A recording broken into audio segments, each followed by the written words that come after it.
Hello प्यारे बच्चों, कैसे हो। उम्मीद है आप सभी अच्छे और अपनी पढ़ाई भी अच्छे से कर रहे हैं। आज मैं आपके लिए एक स्पेशल डे के बारे में कुछ लेकर आई हूँ। सबसे पहले इसलिए मनाया जाता है यह दिन, तो ये कौन सा दिन है आगे इस वीडियो में हम जानेंगे। तो चलिए शुरू करते हैं आज का वीडियो। इंडियन एयरफोर्स की स्थापना 8 अक्टूबर 1932 को हुई थी। उस दिन देश में अंग्रेज़ों की हुकूमत थी। इसी वजह से हमारी वायुसेना को रॉयल इंडियन एयरफोर्स के नाम से भी जाना जाता है। 1947 में जब देश आज़ाद हुआ तो रॉयल शब्द हटा दिया गया। आज हमारी एयरफोर्स दुनिया की तीसरी सबसे स्ट्रॉन्ग एयरफोर्स है। हमसे आगे रूस और अमेरिका ही है। इंडियन एयरफोर्स डे के मौके पर एयरफोर्स परेड निकाली जाती है और फाइटर प्लेन अपनी ताकत दिखाते हैं। इस बार एयर शो प्रयागराज में होगा, यानी कि उत्तर प्रदेश के इलाहाबाद, जिसका नाम बदलकर अब प्रयागराज कर दिया गया, वहाँ पर होगा। और इंडियन एयरफोर्स डे कब मनाया जाता है? 8 अक्टूबर को मनाया जाता है। तो चलिए जानते हैं उसके बारे में और कुछ। इंडियन एयरफोर्स से जुड़ी कुछ खास बातें। उत्तर प्रदेश के गाजियाबाद में बना Hindon air force station Asia का सबसे बड़ा और दुनिया का 8वां सबसे बड़ा स्टेशन है। यानी कि जो हिंडन एयर फोर्स स्टेशन बनाया गया है गाजियाबाद में, वो एशिया का सबसे बड़ा और दुनिया का 8वां सबसे बड़ा एयरफोर्स स्टेशन है। इंडियन एयरफोर्स का सबसे बड़ा officer chief of the air staff कहलाता है और यह post air post chief marshal की होती है। फ़िलहाल विवेक राम चौधरी इस पोस्ट पर हैं। मतलब जो एयर फोर्स चीफ होते हैं वो चीफ मार्शल को दी जाती है और इस टाइम पर विवेक राम चौधरी जो हैं वो इस पोस्ट पर हैं। हमारी एयरफोर्स अभी तक 5 जंग लड़ चुकी है। इनमें 4 जंग पाकिस्तान के खिलाफ 1948, 1965, 1971 और 1999, और एक चीन के खिलाफ जो 1962 में लड़ी गई थी। ऑपरेशन विजय, ऑपरेशन मेघदूत, ऑपरेशन कैक्टस और बालाकोट एयर स्ट्राइक भारतीय वायुसेना के कुछ बड़े ऑपरेशनों में शामिल है। जो हमने एयर स्ट्राइक की थी, जो बाद में एयर स्ट्राइक की थी, वो भी जिस पर उरी बनी हुई है, वो भी हमारी एयरफोर्स की ही मेहनत का परिणाम था। अब जानते हैं कि हमारी एयरफोर्स में कौन कौन से प्लेन हैं, कौन कौन से मिसाइल्स हैं, उनके बारे में। एयर में फोर्स हमारी सबसे पहले हमारे पास है रफेल। फ्रांस से खरीदा गया यह प्लेन दुनिया की एडवांस टेक्नोलॉजी वाले प्लेन में से एक है। इसे मल्टी रोल लड़ाकू विमान भी कहा जाता है। यह हवा से हवा और हवा से ज़मीन पर हमला कर सकता है। जो प्लेन्स हमारे यहाँ खरीदे जाते हैं या जो एयरक्राफ्ट होते हैं एयरफोर्स के, वो इस तरीके से होते हैं कि वो हवा में यानी एयर टू एयर ही अटैक करेंगे, लैंड टू लैंड अटैक करेंगे या एयर टू लैंड अटैक करेंगे। तो रफेल जो है वो दोनों तरीके से कर सकता है, एयर टू एयर भी कर सकता है और एयर टू लैंड भी कर सकता है। यह है फाइटर प्लेन खास LCA तेजस। यह भारत का पहला स्वदेशी फाइटर प्लेन है। हाल ही में 2 सीटों वाले तेजस प्लेन को हॉल ने एयरफोर्स को सौंपा है। मतलब जो हॉल है HAL, ये एक कंपनी है जो एयरप्लेन बनाती है। इसमें हथियारों के लिए 9 पॉइंट हैं। यह एक साथ 10 टारगेट पर निशाना साध सकता है, यानी कि ये एक साथ 10 जगह पर अटैक कर सकता है। फिर हमारा MiG-21। इसी फाइटर प्लेन से विंग कमांडर अभिनंदन ने फरवरी 2019 में पाकिस्तान के F-16 फाइटर प्लेन को मार गिराया था। MiG-21 की कुछ काफ़ी रेंज है हमारे पास, जिसमें से MiG-21 में जो कमांडर अभिनंदन थे, जो पाकिस्तान में उनका प्लेन क्रैश हो गया था और वो वहीं फंस गए थे, बाद में उन्हें रिहा करके भारत लाया गया था, वो इसी प्लेन में थे। यह प्लेन साल 1925 तक ही वायुसेना का हिस्सा रहेंगे। 8 अक्टूबर को ये आखिरी बार उड़ान भरेंगे। इनकी जगह LCA तेजस लेंगे। मतलब ये अब रिटायर्ड होने वाले हैं, अब इनका यूज़ नहीं हुआ करेगा, सिर्फ 2025 तक इनका यूज़ होगा।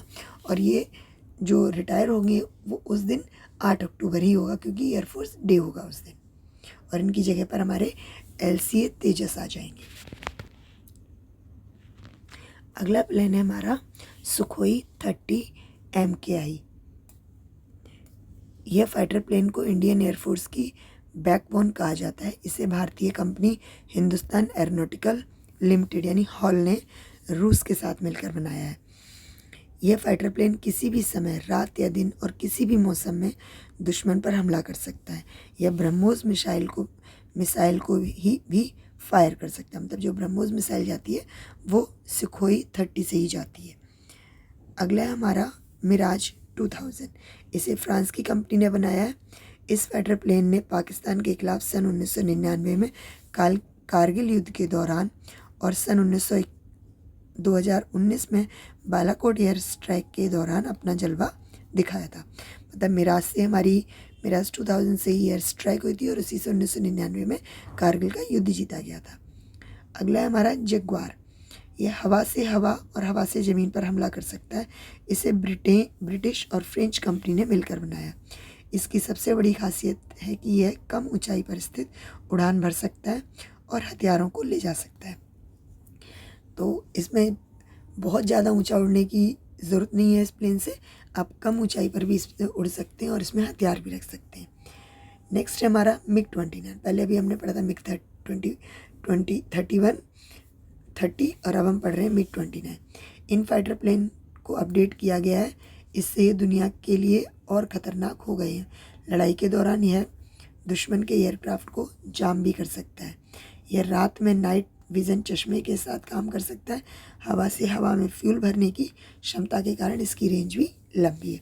तो मतलब जो MiG-29 ये अपग्रेडेड वर्जन है मिग का। तो इसमें क्या है कि ये रात और दिन दोनों में काम कर सकता है। नाइट में ये नाइट विज़न चश्मे पहनकर इसमें काम करते हैं, और इसमें फ्यूल जो है नीचे उतर कर भरने की आवश्यकता नहीं है, एयर में ही इसमें फ्यूल भरा जा सकता है। देखते हैं अब और कौन कौन से हैं शक्तियाँ और एयरक्राफ्ट हैं हमारे पास। अब देखते हैं सिंगल सीटर और ट्विन सीटर प्लेन की क्या खासियतें होती हैं। सिंगल सीटर, एक ही सीट होती है जिस पर पायलट बैठता है। इस प्लेन में पायलट को सारे काम खुद ही करने होते हैं, जैसे कि प्लेन को उड़ाना, दुश्मन पर हमला करना आदि। इनका ज़्यादातर इस्तेमाल वॉर में होता है। ये आमतौर पर ज़्यादा ऊंचाई तक उड़ सकते हैं क्योंकि इनमें एक ही व्यक्ति बैठता है। यानी कि जो सिंगल सीटर एयरक्राफ्ट है उसमें एक व्यक्ति बैठेगा और वही अटैक करेगा, वही उसको फ्लाई भी करेगा। ट्विन सीटर, 2 सीट होती हैं, पहली पायलट और दूसरी को पायलट या वेपन सिस्टम ऑपरेटर के लिए। मतलब इसमें 2 सीटें हैं। इसमें एक तो पायलट है जो प्लेन उड़ा रहा है, दूसरा वो है जो कि हमला करेगा। को पायलट या WSO मुख्य पायलट की उड़ान में, वेपन चलाने में आदि में मदद करता है। यानी कि जो को पायलट होता है, जो डबल सीटर में या ट्विन सीटर में आता है, वो प्लेन भी उड़ा सकता है और हमला भी कर सकता है। ये ट्रेनिंग के लिए ज़्यादा इस्तेमाल होते हैं। ये सिंगल सीटर प्लेन के मुकाबले कम ऊंचाई पर उड़ते हैं क्योंकि इसमें 2 लोगों का वेट होता है। मतलब जब लोगों को ट्रेनिंग दी जाती है कि कैसे प्लेन उड़ाना और अटैक करना है, उस टाइम पर ये प्रयोग किए जाते हैं। और ये कम ऊंचाई पर उड़ सकते हैं क्योंकि इसमें 2 लोगों की वेट की वजह से ये हैवी हो जाते हैं। अब हमारी एयरफोर्स के पास कुछ हेलीकॉप्टर्स भी हैं जो कि लड़ाई के टाइम पर प्रयोग किए जाते हैं। तो आइए जानते हैं उनके बारे में भी। सिर्फ फाइटर प्लेन ही नहीं, कई तरह के हेलीकॉप्टर भी एयरफोर्स के पास हैं। जब भी कहीं कोई डिजास्टर आता है, जैसे भूकंप, सुनामी, बाढ़, बर्फ़ के तूफान आदि, तो फंसे हुए लोगों को निकालने के लिए एयरफोर्स के प्लेन के साथ हेलीकॉप्टर भी इस्तेमाल किए जाते हैं। इन हेलीकॉप्टर में 2 से लेकर 15 लोग बैठ सकते हैं। कुछ हेलीकॉप्टर इस प्रकार हैं, जैसे MI-70, MI-24, HAL Dhruv, HAL Rudra, AH-64, Apache, CH-47, चिकून। और इसके अलावा और भी हमारे पास, चलिए जानते हैं उनके बारे में। कुछ प्लेन्स का यूज़ हम ट्रांसपोर्ट के लिए भी करते हैं, यानी कि सामान को इधर से उधर ले जाने के लिए, इंसानों को इधर से उधर ले जाने के लिए। तो इंडियन एयरफोर्स के पास ऐसे प्लेन भी हैं जिनका इस्तेमाल ट्रांसपोर्ट के लिए किया जाता है। बात चाहे किसी दूसरे देश में फंसे इंडियंस इंडियंस को लेकर आने की हो या किसी देश को मदद पहुंचाने की, ये एयरक्राफ्ट काफ़ी काम आते हैं। इनमें 800 से ज़्यादा लोग बैठ सकते हैं।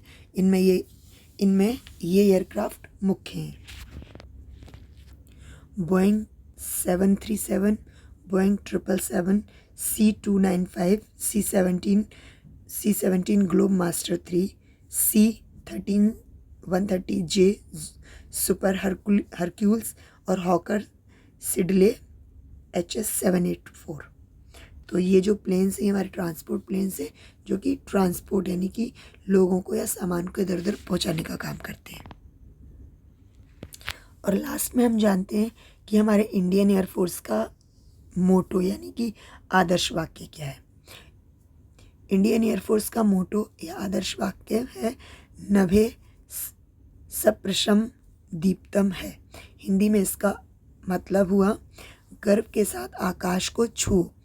इसे श्री भगवद गीता के 11वें अध्याय से लिया गया है। इंग्लिश में motto touch the sky with glory है। इंडियन एयरफोर्स डे के मौके पर आप लोगों को ये बताया कि हमारे देश में किस तरीके से हमारी एयरफोर्स है। तो Indian air force day every year हम 8 अक्टूबर को मनाते हैं, और इस दिन जो हमारे देश की एयरक्राफ्ट है वो अपनी शक्ति और शौर्य का प्रदर्शन करती है। तो उम्मीद है आपको ये जानकारी उपयोगी लगी होगी। अगर ये जानकारी उपयोगी लगी हो तो इस वीडियो को लाइक करना, दोस्तों के साथ शेयर करना और हमारा मोटिवेशन बढ़ाने के लिए हमारे चैनल को सब्सक्राइब करना। धन्यवाद।